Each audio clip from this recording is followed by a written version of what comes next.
Está começando mais um programa, Momentos Espirituais, produzido pela equipe de comunicação do Centro Espírita Paulo de Tarso, Vinhedo.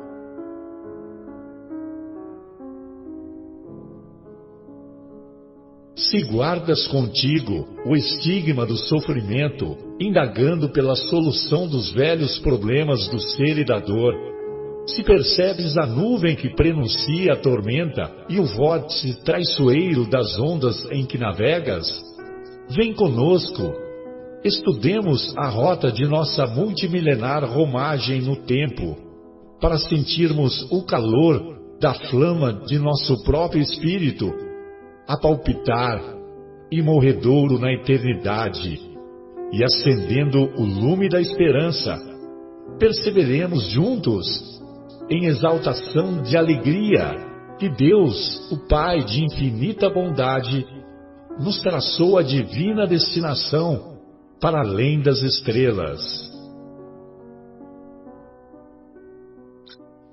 Bem, iniciamos então o programa Momentos Espirituais, programa produzido pelo Departamento de Comunicação do Centro Espírita Paulo de Tarso, aqui de Vinhedo, e que irá ao ar na próxima sexta-feira, dia 27 de novembro, na Rádio Capela FM, aqui de Vinhedo.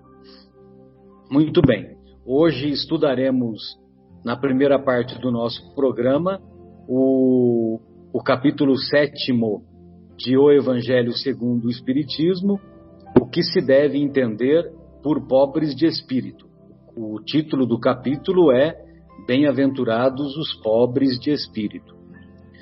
E, na segunda parte, estudaremos lá o finalzinho, a sentença que será dada no capítulo 7º, Primeiras Perseguições, da obra Paulo e Estevão, a sentença envolvendo os apóstolos de Jesus e também Estevão. Muito bem. Então, para preservar as palavras do mestre, nós vamos encontrar logo no comecinho do Sermão do Monte aquela bem-aventurança, que inclusive é a primeira bem-aventurança: bem-aventurados os pobres de espírito, pois que deles é o reino dos céus. E quando nós nos reportamos a esse significado de o que se deve entender por pobres de espírito, vale a pena nós nos recordarmos daquilo que se encontra na obra O Monge e o Executivo. É uma obra belíssima, de muita profundidade dos ensinos do mestre, e nessa obra, o autor, ele qualifica o significado de pobres de espírito como os humildes, e que se deve entender por humildade como autenticidade.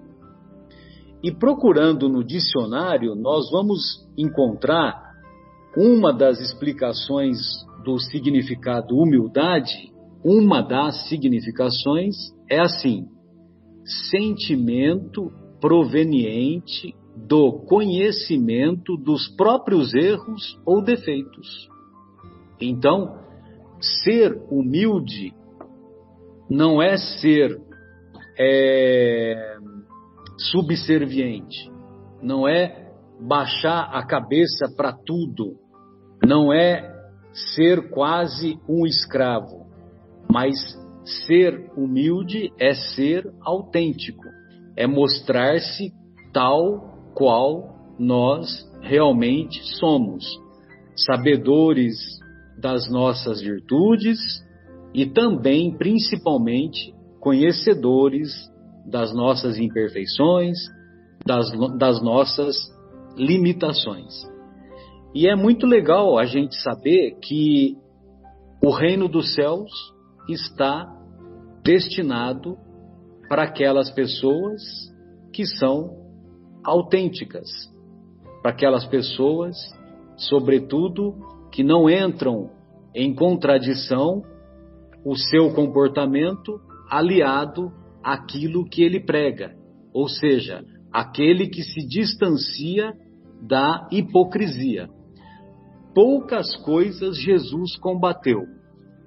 Jesus não combateu o criminoso, combateu o crime. E uma das coisas que ele mais combateu e que certamente ele considera como um crime aos olhos do estatuto divino é a hipocrisia. Tanto é que ele batia, volta e meia ele batia nos nossos irmãos fariseus, né?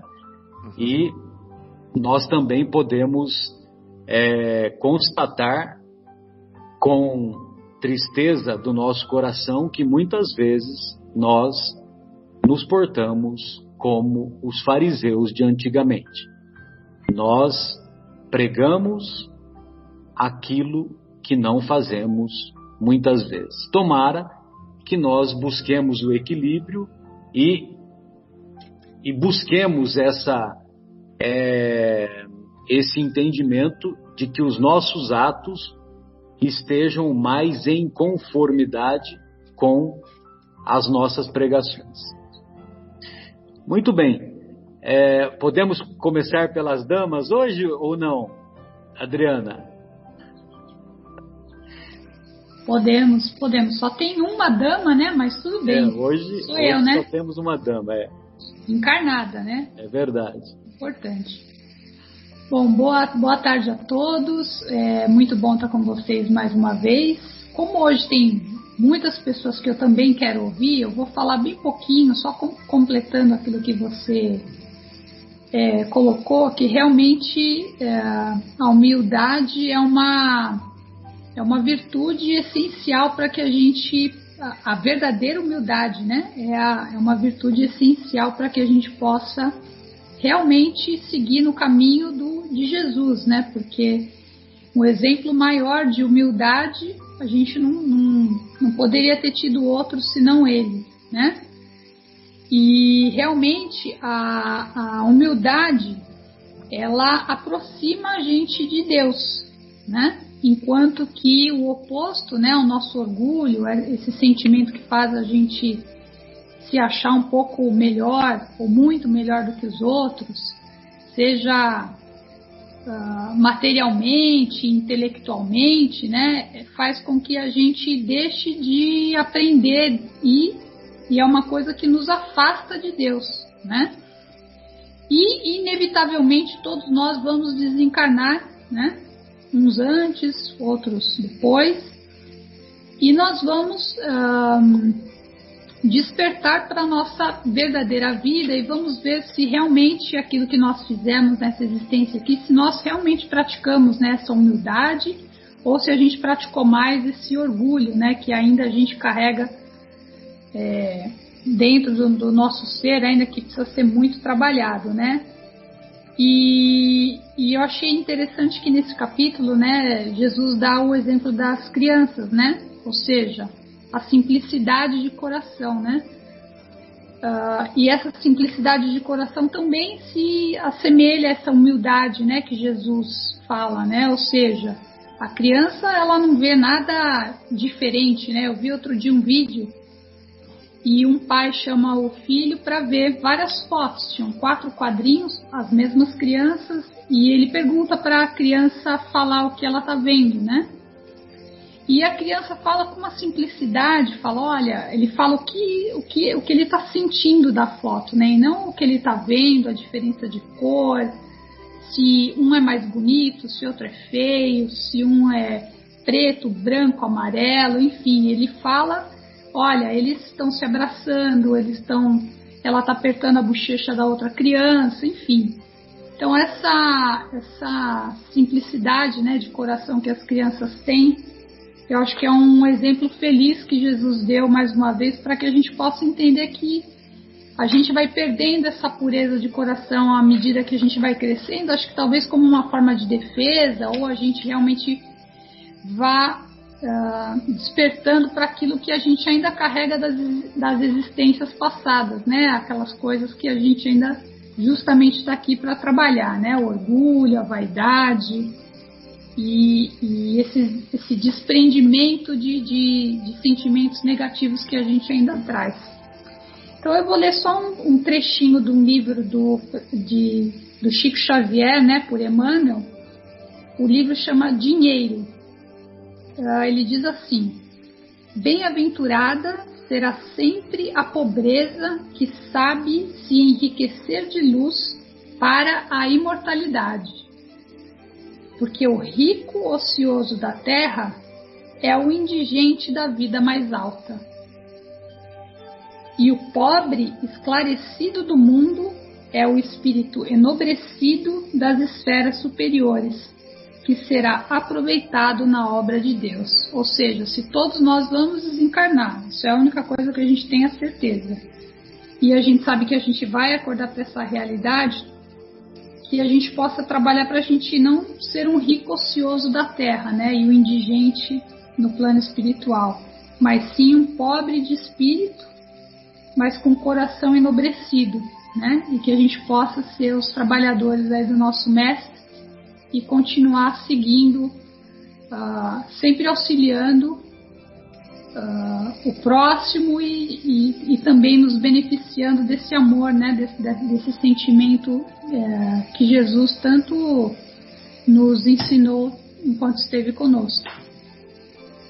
Que então, obra que dá essa referência, Adriana? O livro chama Dinheiro, é de Francisco Cândido Xavier e Emmanuel. Ele até fala ali na introdução do livro, né? Fala assim, vocês podem estranhar o título do livro, né? Dinheiro, mas aí ele explica ali, realmente é bem interessante. Quem puder ler, eu aconselho. Valeu, muito obrigado. Bruno, gostaria de ouvi-lo. Fique à vontade, querido.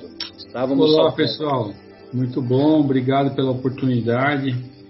E vou trazer uma reflexão aqui desse evangelho, né, muito rico, que fala dos pobres de espíritos, né? Mais particularmente eu vou comentar a respeito do item 2, né, que nos dá aí uma ideia, né, de uma virtude, né, que é a humildade, que nos elevará, e de um vício, né, que é o orgulho. Então, como que a gente pode fazer, né, para entender um pouco como isso funciona e qual a utilidade prática que nós podemos dar na nossa vida para a gente tentar nos melhorarmos, né, que é essa a proposta sempre do Evangelho. Então, se nós analisarmos esse item 2, a gente vai ver que nós podemos encontrar aí certos conceitos, né, como a falta de compreensão, como a ignorância e como a incredulidade, né? Esses conceitos, eles acabam sendo transferidos por a nossa vida por causa desse vício que eu falei inicialmente, que é o orgulho, né?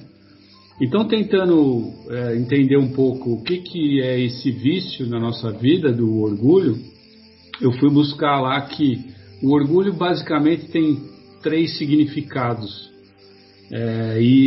Um deles, né, o primeiro deles seria o orgulho com admiração, né? Que todo mundo sabe, que o pai fala, eu estou orgulhoso que meu filho passou de ano, ganhou no futebol, ganhou no tênis, enfim. É um sentimento de satisfação, né? É um sentimento de satisfação. Exato, Ou também demonstra uma admiração, né? Sabe que a pessoa está fazendo uma coisa, e isso é digno de nota, né? Esse tipo de orgulho, né? É um orgulho, assim, até que bem-vindo, né? Não é uma coisa assim tão prejudicial, né? Saudável. O segundo tipo de orgulho, nós já devemos ter um pouco mais de atenção, né? Porque o orgulho como preconceito, né? Isso que está aterrorizando aí a nossa sociedade ultimamente, né? O preconceito. Então, a pessoa se acha melhor porque ela é de um país, ou de uma raça, ou de uma religião, enfim. Isso nós temos visto que tem prejudicado muito o desenvolvimento da nossa humanidade. em todos esses sentidos que eu falei, né? Em relação à raça, em relação à religião e em relação a país, né? A pátria. E o terceiro é o orgulho como rancor. O orgulho como rancor é aquela velha história de que você está carregando um fardo muito pesado nas suas costas, e esse fardo muito pesado absolutamente não serve para nada na sua vida, mas por orgulho, o que as pessoas pensariam de você se você deixasse o peso de lado, né? Então você fica arrastando essa coisa na sua vida, sem função nenhuma, mas por orgulho de deixar de lado, né? E esse conceito, né, geralmente esse orgulho que a gente falou como preconceito, é isso que causa uma grande destruição, e é isso que eu vou tentar aqui fazer uma reflexão para que a gente possa utilizar o Evangelho para tirar esse tipo de conceito da nossa cabeça, né? Então, assim, o autoconceito de si próprio, né, ele impede uma análise livre de conceitos, porque essa análise livre de conceitos só é possível àqueles que têm coração e mentes abertos. Então, se você tem um autoconceito de si próprio, dificilmente você se abre a outros conceitos, a outras novidades, a outras possibilidades, né? O autoconceito de si mesmo nos leva, né, a não enxergar as coisas divinas, porque se assim fosse, nós iríamos perceber a nossa pequenez. Todas as vezes que nós olhamos para o universo infinito, a gente percebe que a gente é apenas um grão, né, um grão de poeira nessa imensa obra de Deus, né? E quando nós tentamos explicar tudo, ou nós tentamos obter a explicação para tudo, a gente acaba se perdendo um pouco da humildade que deveríamos ter para nos abrirmos às novas ideias e às novas possibilidades, até mesmo sendo o conhecimento de que ainda não sabemos tudo, o conhecimento de que temos muito a caminhar, que temos muito a aprender e que temos ainda muitas ignorâncias que vão continuar em diversas existências, até que nós tenhamos a capacidade de compreensão. Essa falta de compreensão, ela acaba remetendo o indivíduo, né? Remete as ideias do indivíduo à negação. Elas não pode crer, né? Não pode crer, por quê? Porque é a possibilidade daquilo que não se compreende, ou seja, Deus sou eu. Eu tenho poder sobre minha vida. Eu tenho controle da minha vida. Então, se Deus sou eu e se eu controlo a minha vida, eu não preciso de Deus. Então isso acaba por impor uma barreira na vida do espírito. Não falta capacidade para o indivíduo entender Deus. Ele tem a capacidade de entender Deus. Falta realmente a humildade, né? De, mesmo não entendendo a grandiosidade do Criador, a grandiosidade de Deus, a inteligência suprema, a causa primeira de tudo e de todos, mesmo a gente não entendendo, a gente se curvar diante da possibilidade de que algum dia esse pensamento possa chegar mais ao nosso nível de entendimento. A gente pode conseguir chegar nessa compreensão. Então, essa falta de entendimento do invisível e do divino, né, é mais responsável por falta de humildade, de encarar o ser individual.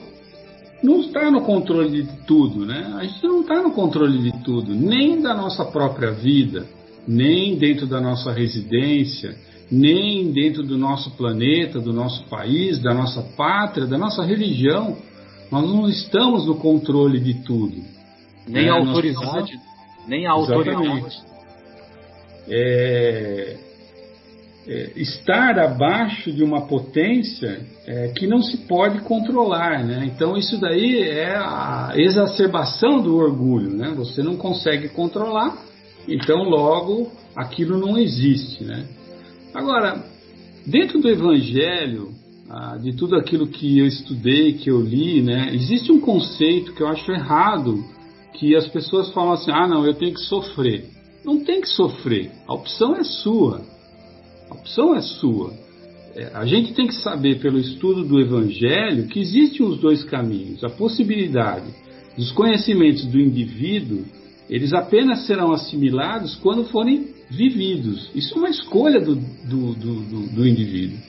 Eu quero viver a realidade, eu quero viver esse caminho, eu me abro coração e mente mediante essa possibilidade, eu me dou esse direito, eu me dou essa abertura.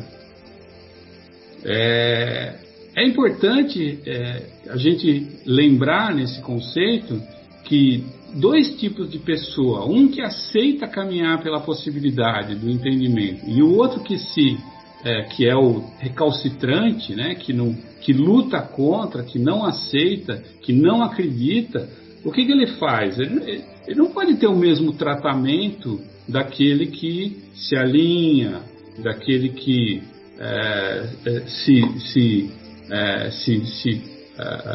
é uma pessoa que tem o coração aberto à possibilidade do entendimento. Por quê?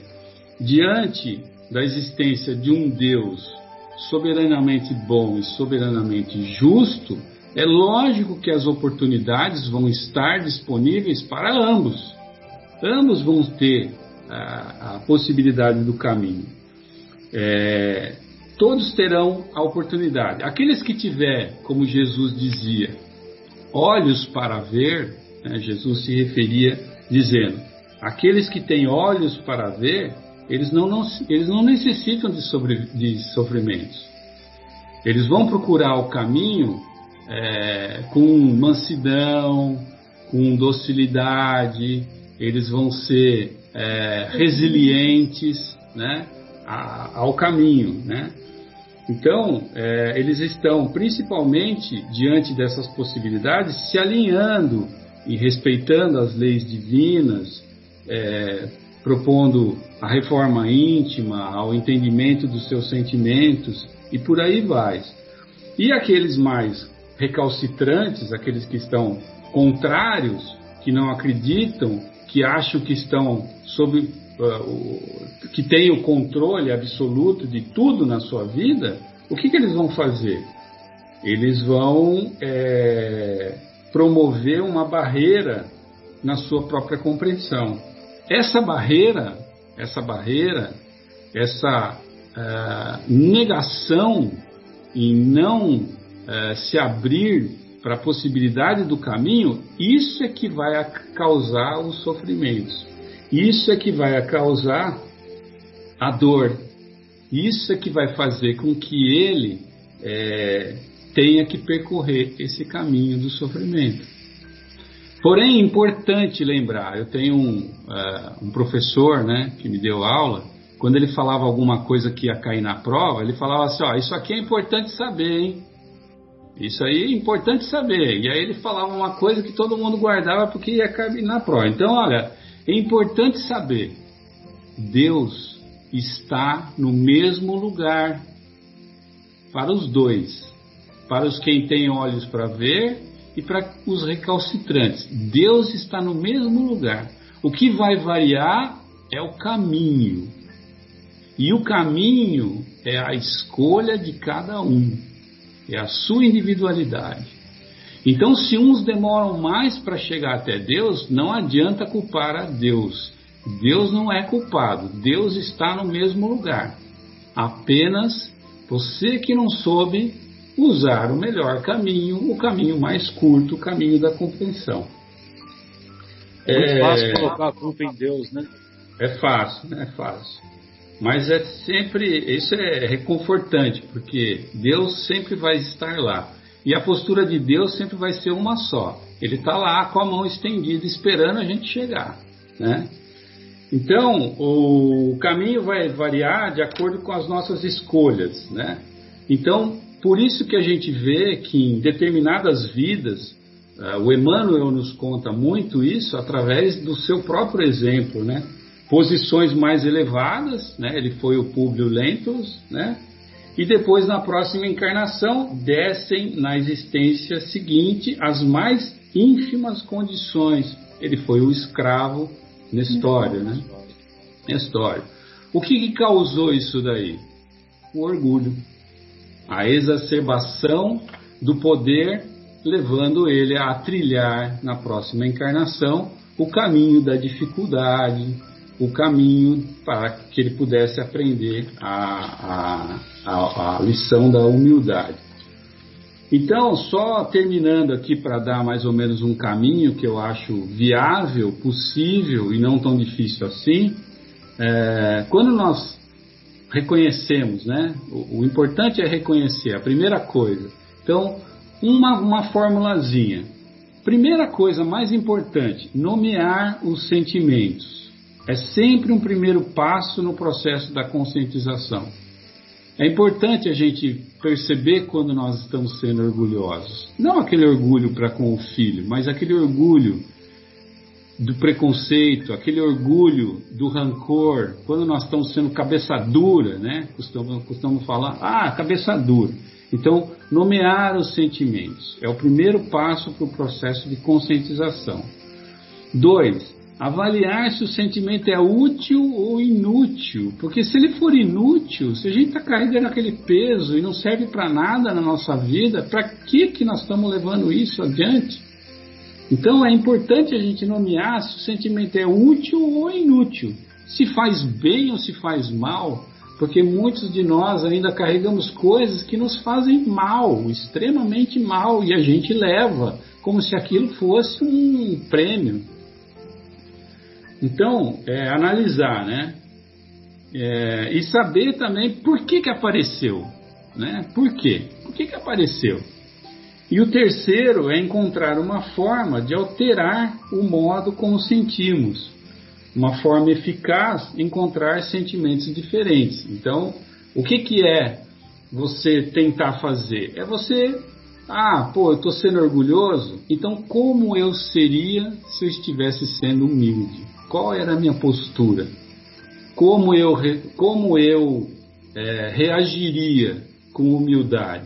A gente tentar colocar os sentimentos opostos, né? Fazer essa polarização entre os dois sentimentos para que a gente possa aprender.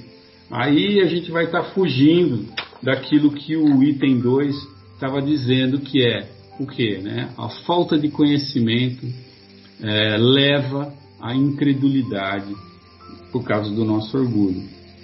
Espero ter contribuído aí, e esses 3 passinhos aí são passinhos muito simples aí diante de todos os outros problemas que a gente vive, né? Obrigado mais uma vez. Muito bom, ótimos passos aí, ótimas dicas. Ô Egimar, e aí, o que você separou aí para nós, querido? Por favor. Boa tarde a todos. É um prazer aí estar batendo papo com todos e trazendo aqui as nossas anotações aqui para podermos compartilhar, né? Quando nós lemos essa mensagem aqui, o reino dos céus é para os pobres de espírito, a gente entende que Jesus, né, ensina que ninguém será admitido nesse reino sem a simplicidade de coração e a humildade. Essa pobreza a que Jesus se refere é a pobreza de sentimentos baixos, representada pelo desapego aos bens materiais, o egoísmo e o orgulho. Há muitos pobres de bens terrenos que se julgam dignos do reino dos céus, mas que, no entanto, têm a alma endurecida e orgulhosa. Não é ignorância, e nem muito menos a miséria, que garante aos homens essa felicidade prometida por Jesus. O que nos encaminha para esse destino, né, são os nossos atos nobres, baseados na caridade e no amor incondicional. Precisamos também adquirir conhecimento, né, porque através do conhecimento nós expandimos a nossa visão da vida em busca de novos horizontes. E o nosso Mestre Jesus, aí, ele que foi o nosso maior exemplo de humildade, né? A gente para refletir como que ele chegou aqui nessa nossa terra, né? Um espírito da envergadura de Jesus, responsável pela condução do nosso planeta, por essa humanidade. Ele chega aqui num estábulo, né? numa estrebaria, que é um exemplo maior de simplicidade e de humildade, né? do que ele, né? Então ele acho que é sempre aí o nosso espelho, né? Nele que nós temos que nos mirar para que as nossas ações se espelhem no exemplo de Jesus. Então, quanto mais evoluído o espírito, né, menos ele valoriza a sua condição superior perante os homens, pois ao evoluir, todos os sentimentos ligados à vaidade vão sendo abandonados. E como o reino dos céus não é um local físico, mas se encontra dentro de nós, ser grande no reino dos céus não significa uma posição de destaque em relação aos outros. Ser grande no reino dos céus é uma vitória íntima que relaciona entre os inimigos derrotados o quê? O nosso orgulho, a vaidade, a inveja e todos os sentimentos negativos. A busca humilde do reino dos céus não é uma coisa simples, né? Ela exige disciplina e força de vontade. E a doutrina espírita, ela tem nos guiado, ela tem mostrado uma forma lógica, né? E tem mostrado a necessidade do combate ao orgulho. Demonstra, através da reencarnação, que tudo que nós plantamos, nós colhemos, né? E que se nós nos elevamos através do orgulho e nos colocamos acima dos nossos irmãos, nós seremos rebaixados no mundo espiritual. Assim, a consequência da lei de ação e reação será a de também rebaixar-nos em futura reencarnação. Daí surgem as dificuldades e problemas que nós não entendemos porque temos, mas que têm a sua origem em nossos atos pretéritos. Se ao contrário nós nos posicionamos de uma forma humilde perante a vida e nossos irmãos, seremos então maiores, né, no mundo espiritual. E numa próxima reencarnação, né, colheremos menos sofrimentos. Os grandes no mundo material devem também agir com humildade e simplicidade, tratando os que dependem deles com respeito e misericórdia, fazendo jus à responsabilidade que Deus, né, lhe concedeu. O objetivo da nossa vida aqui na Terra só será atingido com a humildade. Esse objetivo é o aprendizado através das mais variadas oportunidades que a experiência reencarnatória nos oferece. A vida é essencialmente uma escola, e só cresce nessa escola aquele que combate o seu orgulho e o substitui pela qualidade indispensável ao aprendizado, que é fazer ao próximo o que se deseja para si mesmo. Isso ajudará o nosso espírito nessa vida, ao contrário do orgulho, que cristalizam o nosso ego na teimosia e na falsa grandeza, trazendo-nos, cedo ou tarde, o sofrimento. Então, nós temos que ficar muito atento ao nosso comportamento com relação ao próximo, em qualquer lugar, na nossa casa, no trabalho, na rua. Nós devemos nos comportar como um humilde servidor. E se ainda é difícil para nós esse tipo de atitude, nós temos que nos esforçar para melhorar. E de tanto nos esforçar para não externar essas nossas emoções negativas, né? Elas aos poucos vão desaparecendo, né? De tanto a gente praticar, a gente vai conseguir chegar lá, né? Com o tempo e com determinação, o nosso sentimento vai se modificando para melhor. Só para concluir um pouco, né? Essa mensagem desse capítulo do Evangelho, Jesus vem nos mostrar a necessidade que temos de combater o nosso orgulho e o nosso egoísmo.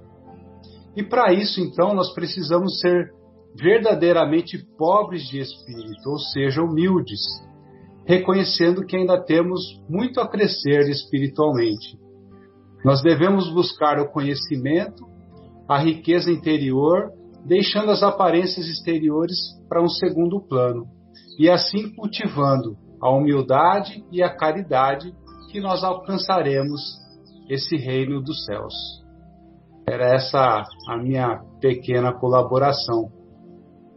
Muito bom. Qual fonte que é essa que você se baseou aí, o Regimar?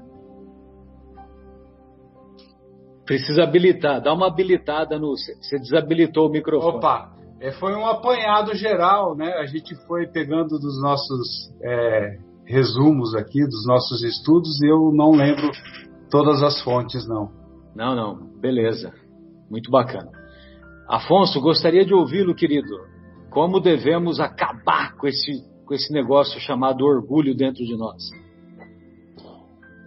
Meu abraço fraterno a todos os amigos presentes, aos que virão a nos ouvir. E essa é uma questão lapidar, é fundamental, né? Porque não é à toa que ela abre as bem-aventuranças. Eu gosto sempre de pegar no sentido geral e didático.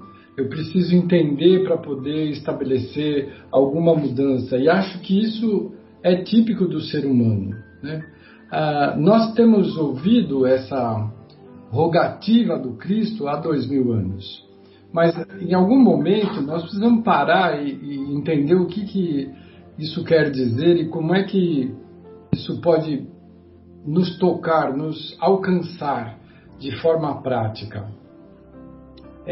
A tradução do nosso querido Haroldo Dutra Dias não fala em pobres de espírito, mas pobres em espírito, que eu acho mais adequado. É um simples detalhe, mas facilita o entendimento.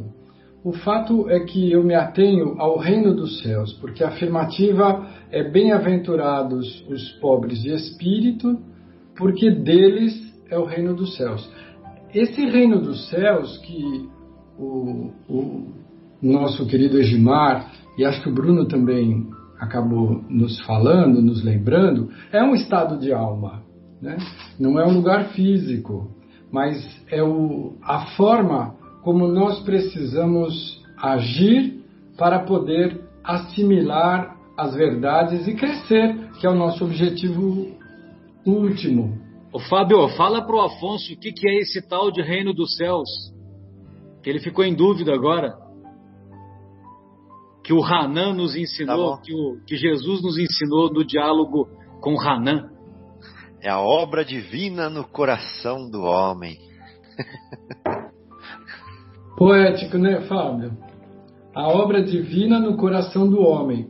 Ou seja, nós, como seres, inteligência individualizada, que é como nos caracterizam os espíritos, na doutrina dos espíritos, nós precisamos ter esse olhar para não desperdiçarmos a nossa energia, o nosso tempo, as nossas lágrimas e o nosso sofrimento como acaba de falar o Egimar, a escolha, e o Bruno reforçou isso de forma muito clara, nós temos a livre escolha de adotarmos o caminho suave, que é por onde eu fui alfabetizado, era uma cartilha silábica, ou o caminho suave ou o caminho da dor. Você também? Não acredito. Você é mais jovem. De toda forma, nós precisamos perceber que alguma mudança precisa ser feita. Cultivamos nos últimos milênios, eu não estou falando de decênios, de anos, nos últimos milênios, nós miramos, o nosso objetivo, o nosso foco, nosso goal tem sido a supremacia sobre o outro. Materialmente, riqueza, beleza, juventude, poder. Poder temporário. Fazemos de tudo, sacrificamos os nossos melhores oportunidades para conquistar isso que acreditamos ser o caminho da felicidade. Olha que tolice. Aí numa obra do André Luiz, que agora não me lembro se é o Nosso Lar ou a sequência, mas há um casal que se prepara para reencarnar. E a senhora conta para os ouvintes, os leitores, que ela pediu para os espíritos que cuidam da reencarnação para que providenciassem uma vida de muito trabalho, que ela queria trabalho simples. Ela queria reencarnar uma costureira, que sempre foi uma profissão que rendeu pouquíssimo recurso material e muita dedicação. Por quê? Ela queria evitar, ela queria prevenir qualquer tipo de desvio da sua própria atenção. Ela, conhecendo todo o arcabouço da sua estrutura psicológica, ela falou, não, esse caminho vai me garantir ficar focado nos objetivos que são de cunho espiritual. E eu tinha muito pouca idade, eu ainda sou jovem, mas eu era muito mais jovem. Eu fiquei chocado. Eu falei, como que o espírito, no plano espiritual, pode pedir um trem desse? E aí você vai amadurecendo, vai deixando de ser tão inexperiente e vai entendendo que quando nós desejamos objetivos claros, que têm cunho espiritual, modalidade espiritual, nós de antemão, sabedores da nossa fragilidade diante das ilusões do mundo, que são muito, enchem os nossos olhos, mexem com a nossa vontade. Então, na certeza de que nós podemos equivocar, tropeçar, recapitular ou capitular, esse pedido passa a ser uma coisa que faz muito sentido. Lógico, nós temos muitos empresários, homens de família, com proprietária de muitos bens, que são pessoas dignas, não é impossível, mas nós ainda temos dificuldade em deixar de valorizar o que brilha. Então, quando o Cristo nos fala, bem-aventurados os pobres em espírito, porque deles é o reino dos céus, ele está dizendo, para que nós construamos essa maravilha de equilíbrio, harmonia, fraternidade, utilidade, caridade, dentro de nós precisamos nos despir de ilusão do mundo, ilusão de achar que nós somos melhores do que os outros. Em verdade, nós somos todos seres exatamente filhos do mesmo Pai. E o Egimar ainda cita um exemplo do Cristo, nos dizendo que ele, que é o governador do nosso planeta, o formador dessa casa planetária de evolução e de hospitalização para as nossas almas doentes, ele entra na carne através da porta mais humilde que ele encontrou. Não é por acaso. E nós vamos comemorar essa vinda do Cristo até nós na festa do Natal, que, repito, não é a festa do Papai Noel. É a festa da comemoração dos espíritos como nós em evolução, que agradecemos a Deus o envio de uma estrela luminosa que chamamos de Jesus. É uma festa espiritual. E o que nós fazemos na festa do homem que entrou pela manjedoura na vida material? Veludo, ouro, guloseimas, tudo o que é excessivamente símbolo de riqueza material. Então nós precisamos corrigir a nossa visão definitivamente. A ação do Emmanuel há 2000 anos e depois nos 50 anos depois, nós vamos ter o senador super vaidoso, mega vaidoso, orgulhoso das suas origens, de representar Roma, que era a grande potência, e logo na sequência, Nestório, um escravo judeu, que se converte ao cristianismo, quer dizer, nem nascer cristão ele não pôde, ele nasceu judeu e se transformou as suas convicções para o cristianismo. E a descrição do próprio Emmanuel é de que ele se tornou um escravo, dono de um conhecimento e uma cultura muito grande, que vai educar filhos dos patrícios romanos e que apresentava uma arrogância muito grande da sua condição. Então veja, quando a coisa é muito rápida, nem a reencarnação nos neutraliza daquilo que nós construímos em nós. O Nestório não tinha motivo para ter todo esse ranço, essa revolta de ter sido escravizado. Ele achava que ele era tão culto e que ele não tinha esse... Aliás, ninguém deveria merecer essa condição. Mas a gente enxerga que ainda vaza pelos poros espirituais os valores que nós recolhemos.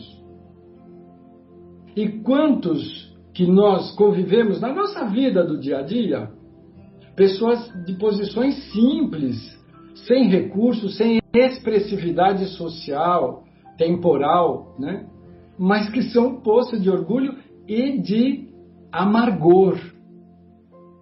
Porque evidentemente estão numa condição buscando perder a vaidade, o orgulho que construíram numa outra encarnação e que foi motivo de desperdício de oportunidade. Então, é da lei que nós colhamos tudo o que semeamos. E nessa colheita amarga, nós vamos encontrar seres despidos de recursos materiais e que não conseguem abaixar o nariz de tanta arrogância. Não tem motivo, mas tem arrogância. E tem amargura. Só a reencarnação que nos pode explicar, e só o entendimento dessas leis num conjunto um pouco maior que a doutrina dos Espíritos nos traz, das leis de Deus, chamadas de leis naturais, é que vai nos permitir estabelecer as mudanças na nossa vida, não é externamente, que vão nos viabilizar para conquistar o tão famoso reino de Deus.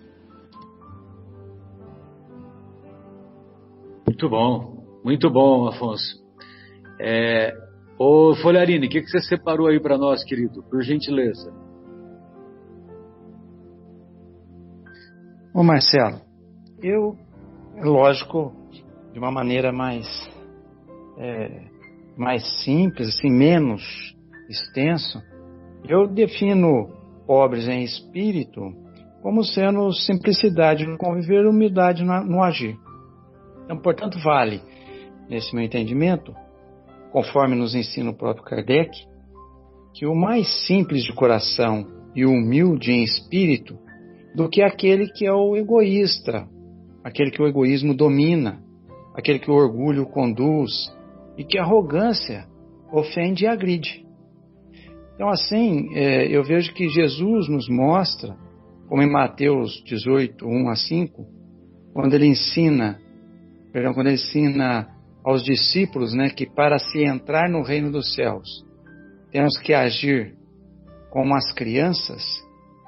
Mais uma vez, Jesus nos chama a atenção para maneira simples, pura, sem maldade, como a imagem que das crianças representam para nós. E quando ele acrescenta que aqueles de nós que receber a essa criança, é a ele próprio, Jesus, que está recebendo, ele está nos informando, nas entrelinhas, que não devemos desprezar e muito menos desrespeitar a quem sabemos que seja simples, que seja humilde, que convidar pobres e estropiados, cumprimentar aqueles que desconhecemos, é demonstração também de simplicidade e humildade. Aí então nós vamos começar a entender também a resposta que ele dá para a mãe dos filhos de Zebedeu, lá no Mateus 20, 23, quando ele coloca, porque ela pergunta se ele podia colocar os filhos, um à sua direita e outro à sua esquerda. E ele responde que não cabia a ele isso, mas é para quem está preparado por meu Pai. Olha, essa passagem nos remete à colocação popular que todos nós conhecemos, né? Que é aquela: Deus não escolhe os capacitados, Ele capacita os escolhidos. E aí nós lembramos dos ensinos da doutrina, dessa doutrina tão esclarecedora que é a doutrina espírita, que nos diz que Deus nos permite o uso da livre escolha, do livre-arbítrio, que obviamente vai levar a gente às livres condutas. Portanto, quando Jesus afirma que é Deus quem prepara os que assentarão ao seu lado, ele está justamente confirmando aquilo que o Bruno falou, o Afonso acabou de falar, que depende exclusivamente de nós nos colocarmos na posição de preparados, através das livres escolhas, para ocupar o local. E para tanto, nós temos que iniciar por nos igualar ao que significa verdadeiramente as condutas das crianças. Assim que nós temos que proceder. Ou seja, com humildade no agir e simplicidade no conviver. Sem as pretensões, as grandezas, o orgulho, com facilidade se desenvolve em nós, mas, pelo contrário, fazendo imperar em nós as virtudes que Jesus tão bem nos mostrou, todas filhas do amor, como a humildade, a benevolência, a fraternidade, a caridade, a bondade. Enfim, se conseguirmos fazer com que isso habite em nós, eu vou me corrigir. Habitar em nós, essas virtudes já habitam, porque nós somos criados por Deus. Eu sempre digo que Ele já nos dotou com todas as virtudes dele. Mas então, quando nós fizermos essas virtudes florescerem em nós verdadeiramente, e isso nós só vamos conseguir com muita prática, ou seja, no dia a dia, enfrentando aqueles que muitas vezes querem nos pisar, querem nos ofender, querem nos agredir, por N motivos, é que estaremos dando provas do bom uso da livre escolha, ou seja, estaremos nos capacitando para que o Pai nos escolha para sentar à sua direita ou à sua esquerda. O exemplo mais claro que eu tenho disso, e que todos obviamente já devem saber, Chico Xavier. Desde pequenino, ele se preparou. Deus não deu nada de mão beijada para ele. Nós sabemos o que foi a vida dele desde criança. Mas ele foi se capacitando. Teve ajuda da espiritualidade? Teve. Mas ele podia ter chutado tudo pro ar. Mas ele ficou firme naquele propósito de ser um servidor divino. Então ele se capacitou pelo livre-arbítrio dele. E Deus, como nós sabemos no ditado popular, capacita os escolhidos. Foi dando condições e provas, e ele foi se provando. E foi mostrando a capacidade dele para poder um dia estar à direita ou à esquerda do Pai. Como ele, nós tivemos outras, como Irmã Dulce, como Maria Teresa, e como tantos outros luminares que passaram por aqui e se dedicaram a capacitar para isso. Infelizmente, nós, muitas vezes, no dia a dia, no afã de ter o sustento material, acabamos por nos esquecer um pouco de Deus naquele dia. E isso acaba nos colocando, pela nossa própria escolha, livre escolha, distanciados dele.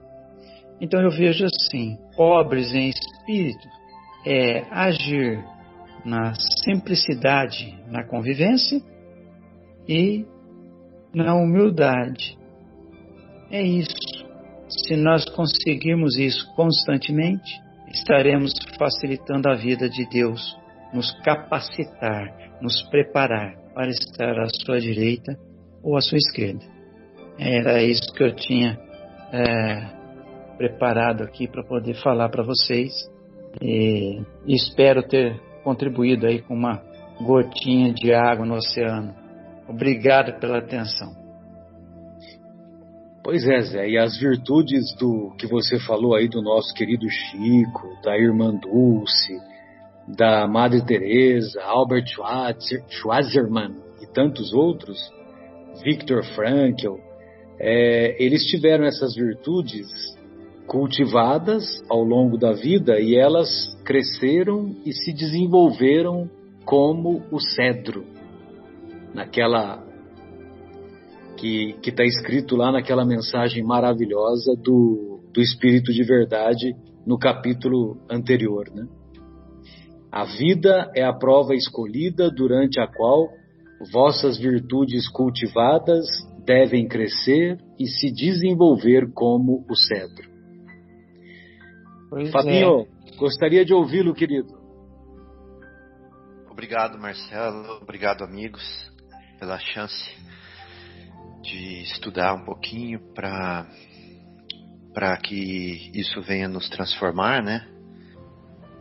Venha ser plantado em nós, né? Como sementes para nos transformar ao longo da jornada e para compartilhar esses momentos onde a gente aprende bastante com os colegas que estão falando aqui.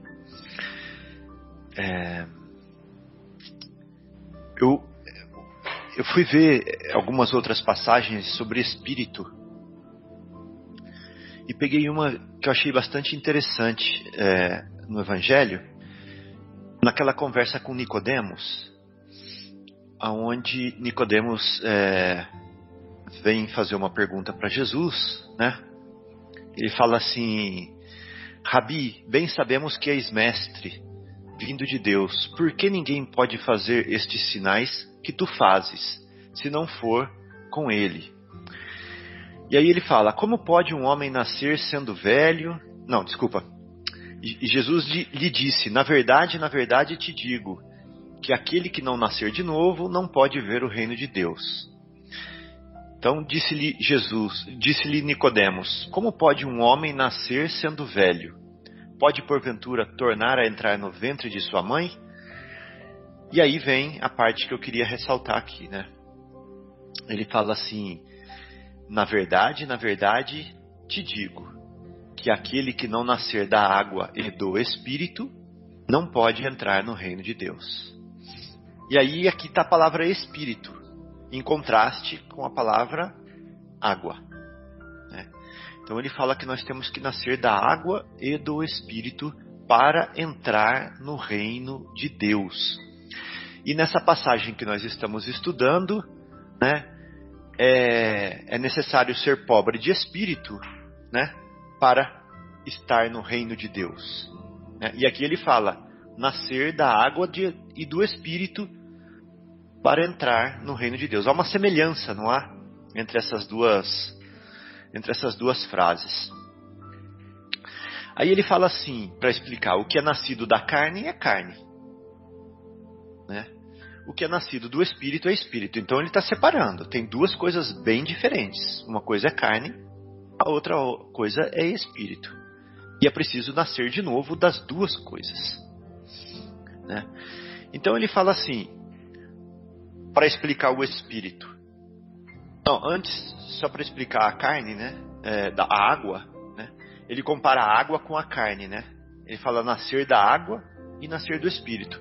E depois ele fala que é nascido da carne é carne e o que é nascido do Espírito é Espírito. Significa que ele está associando água à carne. Certo? Primeira vez ele falou água, segunda vez ele falou carne. Então ele está associando um ao outro. Matéria. Isso, de um modo geral. E agora ele fala, o que é nascido do Espírito é Espírito. Aí vem a dúvida. E o que é o Espírito então? O Espírito é como o vento, né? Assopra onde quer e ouves a sua voz. Mas não sabes de onde vem e nem para onde vai. Assim é todo aquele que é nascido do Espírito. Então, ser nascido do Espírito, ou o Espírito, como que você sabe? Porque a palavra Espírito e vento era a mesma, né? Em hebraico. Então, como que você sabe que o vento existe? A gente vê o vento? A gente não vê o vento. Mas como a gente sabe que ele existe? Porque ele interage com a gente, né? Ele toca o nosso rosto. Mas você sabe de onde ele veio? Não. Você sabe para onde ele vai? Não. Então o Espírito é a mesma coisa. Como que a gente sabe do Espírito? Ele está aqui, ó, interagindo com a gente. Mas a gente não sabe de onde ele veio nem para onde ele vai. Então ele preexiste, né, a carne, a matéria. A gente não sabe de onde ele veio. E depois que a carne acaba, a gente não sabe para onde ele vai. Mas a gente sabe que ele existe porque ele passou por aqui. Né? Então o Espírito é o ser mesmo. É a essência, é o próprio ser, é o Espírito, que vem e passa pela carne. Então o que é ser o Espírito é o si mesmo. Então o que é ser pobre de Espírito? É ser pobre de si mesmo. Né? Então ele falou assim, puxa, bem-aventurado você que é pobre de si mesmo, que não se ensoberbece. Bem-aventurado você que não se realça, né? Que não se crê mais, que reconhece-se no seu papel. Então, pobre de espírito, pobre de si mesmo. Que não se acha, né? Que não se acha. Que não se tem certeza e não se acha. Então, bem-aventurados os pobres de si mesmo. Achei bem interessante isso daí. E isso é tão importante que só vai ter o reino dos céus aquele que é pobre de si mesmo, que é o pecado original. Não ser pobre de si mesmo, ser rico de si mesmo é o pecado original. E é o grande problema da humanidade. Todo o mal que existe na Terra vem daí, de ser rico de si mesmo. Quando eu sou rico de mim mesmo, eu coloco no centro de tudo, né? E aí eu tiro dos outros para dar para mim. Eu não me acho igual mais. Eu tiro Deus do centro e me ponho no centro e quero tudo para mim. Esse é o grande problema da Terra. Esse é o grande problema da nossa civilização. Esse é o pecado que está lá na Gênese. Você quer ver? Fala assim lá, ó. Lá fala assim, ó. E o Senhor Deus fez brotar da terra toda árvore agradável à vista e boa para a comida, e a árvore da vida no meio do jardim. Vírgula. Acabou a frase. Né? E a árvore da vida no meio do jardim. Vírgula. E aí vem assim agora, ó. e a árvore do conhecimento do bem e do mal. Ponto. Aonde está a árvore do conhecimento do bem e do mal? Não sei, porque... E a árvore da vida está no meio do jardim, vírgula. E a árvore do conhecimento do bem e do mal. Tá? Aí ele fala assim, ó. E ordenou o Senhor Deus ao homem, dizendo: de toda a árvore do jardim comerás livremente. De toda a árvore do jardim comerás livremente. Mas da árvore do conhecimento do bem e do mal, dela não comerás, porque no dia em que dela comerdes, certamente morrerás. Que é essa árvore do conhecimento do bem e do mal, que a gente não sabe aonde está, que se a gente comer a gente vai morrer? O que é morrer? Morrer é afastar-se de Deus, né? É o pecado. Então, se eu comer da árvore do conhecimento do bem e do mal, eu vou morrer. Eu vou me afastar de Deus, eu vou secar. Vou ser igual os galhos da videira lá, separados que se secam. Vamos descobrir o que é a árvore do conhecimento do bem e do mal?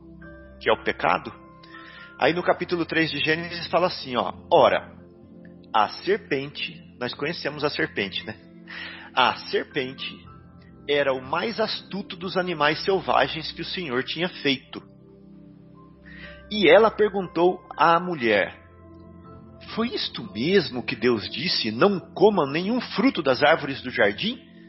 Perguntou a serpente para a mulher. E respondeu a mulher, a serpente: podemos comer do fruto das árvores do jardim, mas Deus disse, não comam do fruto da árvore que está no meio do jardim. Ela está falando para a serpente. Para ela, a árvore que está no meio do jardim é outra, vocês vão ver. Não é mais aquela que a gente viu. Nem toque nele, do contrário vocês morrerão, disse Deus. Então disse a serpente à mulher: certamente não morrerão. Deus sabe que no dia em que dele comerem, seus olhos se abrirão e vocês serão como Deus. Então olha só, se você comer o fruto da árvore do bem e do mal, os seus olhos vão se abrir e vocês serão como Deus. Vocês não precisarão mais de Deus. Então você vai para o centro da roda, meu filho. Come dessa árvore, come desse fruto, que você vai ser o centro de tudo. Você vai ver tudo, seus olhos vão se abrir e você vai ser como Deus. E está escrito aqui: e vocês serão como Deus, conhecedores do bem e do mal. Então come desse fruto. Come desse fruto. Quando a mulher viu que a árvore parecia agradável ao paladar e atraentes aos olhos, o que é isso? As ilusões, as seduções, né? Além disso, desejável era para ela obter do seu discernimento, tomou do seu fruto, comeu e deu para o seu marido. Interessante, né? Então ela queria só tornar-se como Deus. Não precisaria mais de Deus. Ela queria simplesmente assumir o seu papel. E é isso que é o pecado do original, né? Então nós somos ricos de nós mesmos agora. Meus olhos se abrem, né? Então, E no orgulho encontra-se todos os vícios, né? Porque o orgulho é a base do egoísmo e de todas as outras imperfeições. Exatamente. Então eu só queria trazer esse pedacinho para mostrar que simplesmente nós estamos falando do pecado original aqui agora, né?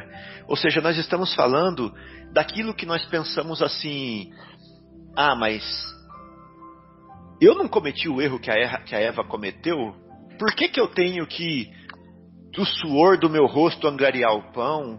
Por que do estertor dos meus partos vem uma nada evolução? Por quê? Eu não fiz o pecado dela. Não fez? Né? Foi ela que fez e você está pagando pelo pecado dela?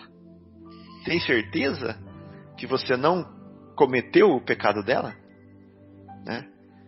Tem certeza que você não está se colocando no centro da roda e tirando Deus do centro?